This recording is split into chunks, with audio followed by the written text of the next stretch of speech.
ఈ రోజు యావత్ తెలంగాణలో ఉన్న పోలీసు అభ్యర్థులందరూ ఆక్రోశంతో ఈ రోజు దిల్షుక్ నగర్ లోని భాగ్యశ్రీ ఫంక్షన్ హాల్ లో నిరుద్యోగ వంచన సభ ఈ కాంగ్రెస్ నిరుద్యోగులను ఎంత వంచిందో ఈ 2 సంవత్సరాలలో ముఖ్యంగా పోలీసు అభ్యర్థులు ఎన్ని అరిగోసలు పడుతున్నారో ఈ కాంగ్రెస్ ప్రభుత్వానికి అర్థం కావడం కోసం స్థానిక ఎమ్మెల్యే అయిన బీఆర్ఎస్ ఎమ్మెల్యే అయిన సుధీర్ రెడ్డి గారి యొక్క ఆధ్వర్యంలో ఈ కార్యక్రమాన్ని నిర్వహించడం జరిగింది. ముఖ్యంగా 19,000 కానిస్టేబుల్ పోస్టులు నింపాలని, అలాగే ఏజ్ రిలాక్సేషన్ కానిస్టేబుల్ అభ్యర్థులకి 36 సంవత్సరాలు ఇవ్వాలని, అలాగే జీవో నెంబర్ 46 తొలగించాలని ముఖ్యంగా ఈ సభను ఏర్పాటు చేయడం జరిగింది. ముఖ్యంగా ఈ రాష్ట్రానికి హోంమంత్రి లేకపోవడం, అలాగే ఆంధ్రోడు టీఎస్ఎల్ఆర్బి బోర్డు చైర్మన్ గా ఉంటూ తెలంగాణ దౌర్భాగ్యంగా ఇంకా మేము ఫీల్ అవుతున్నాం. ఏ ఆత్మ బలిదానాల ద్వారా అయితే తెలంగాణ తెచ్చుకున్నామో ఇంకా ఆంధ్ర వాళ్ళ చేతుల్లోనే తెలంగాణ అభ్యర్థులు అరిగోసలు పడుతున్నారు.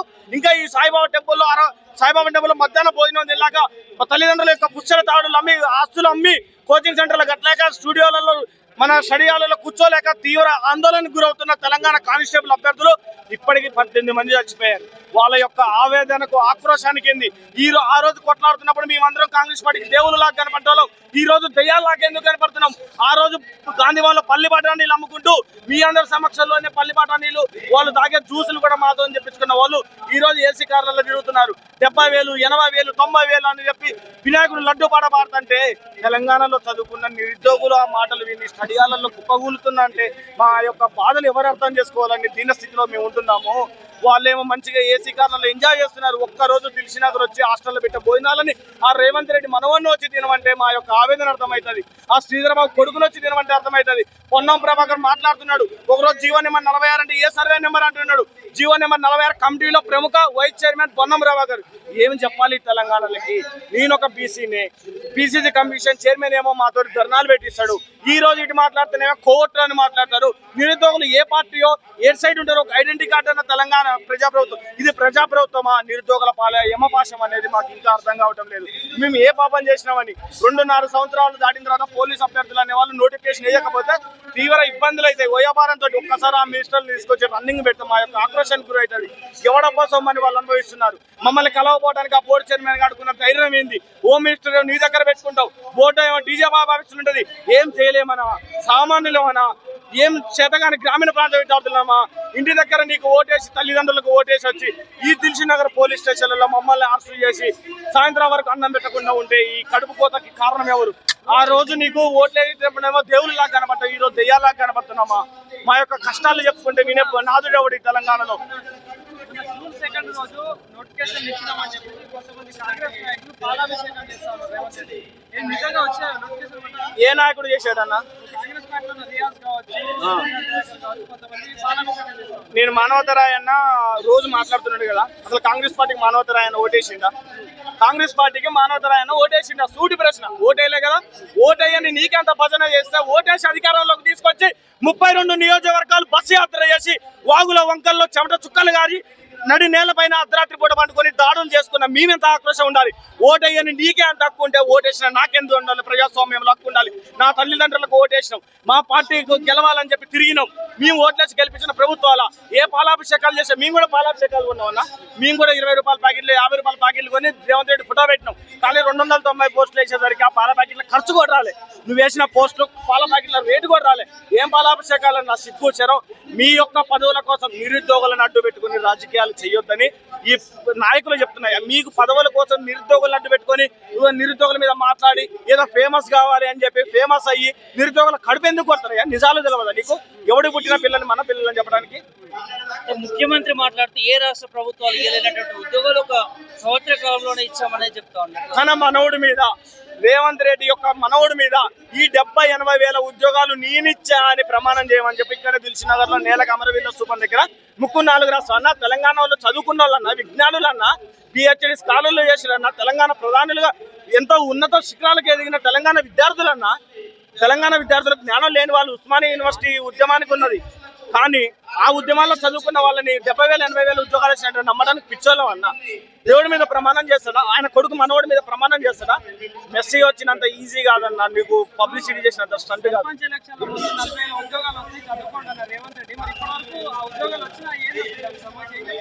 ఈ త్వరలో అనే పదాన్ని తెలంగాణ నుంచి బహిష్కరించాలి. అదే అన్న 40,000 త్వరలో అంటారు. త్వరలో అన్న పదాన్ని తెలంగాణ నుంచి బహిష్కరించాలి. త్వరలో అనే పదాన్ని ఎవడన్నా ఉపయోగిస్తే చెప్పు తీసుకొని కొట్టాలి. నిరుద్యోగులు ఇప్పుడు హెచ్చరిస్తున్నాం. త్వరలోనే పదాన్ని అంటే సిగ్గు లేదా మీకు అనిపించట్లేదా? మీ మంత్రి పదవుల కోసం, మీ కార్పొరేషన్ చైర్మన్ల కోసం ఏమో ఢిల్లీ ఉట్టిన పోతారా? అసలు మీకు ఎవరిచ్చిండ్రా పదవులు? పల్లి పట్టాన్ని నమ్ముకుంటున్నారు. ఆ రోజు గాంధీ భవన్లో వీడియోలు తీద్దాం. ఆ దమ్ము ధైర్యం ఉంది కాంగ్రెస్ ప్రభుత్వానికి. నిరుద్యోగుల కడుపు మంట కాలుతున్నావు స్వామి. 28 సంవత్సరాలు 30 సంవత్సరాల్లో దిల్సునగర్ పుచ్చలమ్మి తాకట్టు పడుతున్నారు. ఎంతకాలం అని మమ్మల్ని అరికోస పెడతారు? 5,000 పోస్టులు వేస్తాడు. ఎవడు ముక్కలు పెడతావురా నువ్వు? 5,000 పోస్టులు వేయటం నువ్వు ఎవడిరా అసలు మా తెలంగాణలో? నీకు హక్కు ఇచ్చింది మేము. అరే మీ 60 మంది చచ్చిపోతే తెలంగాణ మేమన్నా బాగుపడతాం. అంటే ఎస్ఐ కానిస్టేబుల్ పోస్టుల కోసం ఎప్పటి నుంచో ఫైట్ చేస్తా ఉన్నారు. సో అటు డీజీపీ వాళ్ళైతే చెప్పడం జరిగింది ఖాళీలు ఉన్నాయి. ప్రభుత్వం ఎందుకు మరి నోటిఫికేషన్ రిలీజ్ చేస్తారు? అవునన్నా, తెలంగాణలో ఖాళీలు ఉన్నాయని ఏమో డీజీపీ చెప్తాడు. ఆ ఫైల్ ఏమో నేను బట్టి విక్రమార్క దగ్గర పంపినట్టాడు. బట్టి విక్రమార్క ఏమో నేను 5,000 పోస్టులకే శాంక్షన్ ఇస్తా, నాకు మిగతా దగ్గర డబ్బులు లేవంటాడు. రేవంత్ రెడ్డి నీకు కోసిన డబ్బులు లేవంటాడు. మెస్సేజ్ తీసుకోవడానికి మొక్కలు ఉంటాయి, అందాల పోటీలు పెట్టడానికి ఉంటాయి. ఏ అందాల పోటీలు అన్నా మేమేమో మమ్మ వాళ్ళేమో కరువు పనికి పోయి పత్తిశాలల్లో వాళ్ళ చెమట చుక్కలు కాచి పత్తి అమ్మిన డబ్బులతో మేము చదువుకుంటావా? మేమేమో అందాలకి పోటీలకు డబ్బులు చేస్తాం. పరిస్థితులు ఎట్లా ఉన్నాయి అన్న కుటుంబ పరిస్థితులు ఎట్లున్నాయంటే మాట్లాడి మీ అందరూ చూస్తున్నారన్న 2.5 సంవత్సరాల నుంచి ఎవరి దగ్గర చేయి చాచింది లేవన్న. ఈ రోజు 5వ తారీఖు హాస్టల్ ఫీజు కట్టాలి, ఎక్కడి నుంచి కట్టాలన్న? 2వ తారీఖు కూడా మీకు నోటిఫికేషన్ రిలీజ్ చేశారు కదా? ఎవరు చేసిరన్న? ఎవరు చేశారు? వాళ్ళు చెప్తున్నారు కదా 2వ తారీఖు చేస్తామన్నారు. కొన్ని ఉద్యోగాలు కూడా రిక్రూట్మెంట్ కి ఇచ్చామని అంటనే ఊరన్న అంటుర్రు. ఎక్కడొచ్చినాయి? దానికి సంబంధించి చెన్నగాని దయాకర్ డాక్టర్ రియాజ్ పాలాభిషేకం చేసిన గాంధీ భవన్ లో. రియాజ్ కి దమ్ము ధైర్యం ఉంటే నేను చెప్తున్నా, నిజంగా మనిషి అయితే దిల్సునగర్ లో ఒక్కసారి అడుగు పెట్టి లేదా చిక్కడపల్లి లైబ్రరీకి వచ్చి అడుగు పెట్టి పోమను. వాడు దెబ్బలు తినకుండా పోతే నేను గొప్ప అనుకుంటా. చైర్మన్ పదవి ఎందుక శవాల మీద పేరాలనుకొని నిరుద్యోగుల మీద జాబ్ కావాలా నీకు? లెక్చరర్ చెప్తున్నావు, విజ్ఞానం చెప్తున్నావు, బుక్కులు చదువుకొని ఎదిగిన నువ్వు అబద్ధాలు చెప్తుంటే 78,000 ఉద్యోగాలు నీ అల్లా మీద ప్రమాణం చేసి చెప్పు. నువ్వు అల్లా మీద మసీద్ కాడి పంపా, మక్కా మసీద్ కాడి పంపా. నువ్వు 70,000 ఉద్యోగాలు ఇప్పించాలని అల్లా మీద ప్రమాణం చేస్తావా? సిగ్గు శరం మానవత్వం చదువుకున్న ఇంగిత జ్ఞానం ఒక లెక్చరర్ అండి, ఒక ప్రొఫెసర్ అయి ఉండి అబద్ధాలు ఆడొద్దు. నువ్వు ఒక బోధన చేస్తున్న వాడు గురువు అనేటోడు నిజాలు చెప్పాలి తప్ప అబద్ధాలు చెప్పదు. శనగాని దయాకర్ అంటున్నారు. శనగాని దయాకర్ ఏ నిరుద్యోగ సమస్యలు కొట్లాడిండన్న ఆయన అసలు మీరు ఎందుకు హైప్ చేస్తున్నారన్న నాకు అర్థం కాదు. వాళ్ళు మాట్లాడేది ఏందన్న? అసలు వాళ్ళు మాట్లాడేది ఎమ్మెల్సీ కూడా మీతోటి తిరిగిండు. ఈ రోజు ఆయన ప్రభుత్వ డాక్టర్ వాళ్ళకు సలహాదారుడుగా ఉన్నారు. ఎవరు కూడా నిరుద్యోగ సమస్యల మీద మాట్లాడట్లేదు. ఎవరి పదవులు వాళ్ళకి వచ్చిన తర్వాత నిరుద్యోగ సమస్యలన్నీ దూరం చేస్తున్నారు. నిరుద్యోగులని కేవలం తమ యొక్క పదవుల కోసం, పదవులు ఎప్పుడు కోల్పోతే నిరుద్యోగులు అప్పుడు గుర్తొస్తున్నారు. తమ పదవుల కోసం నిరుద్యోగులని ఉద్వేగానికి రెచ్చగొట్టి వాళ్ళు ఆత్మహత్యలు చేసుకునేలాగా ప్రేరేపిస్తున్నారు. కానీ నిరుద్యోగుల ఎస్ మీరు అన్నది కరెక్ట్. ఇందాక నేనేం చెప్పినా మీరందరూ చూసుకోలేదు. నా దగ్గర కాగితం ఎస్ కాగితం అక్కడ ఉంది. ఇదే మీరే సాక్ష్యం.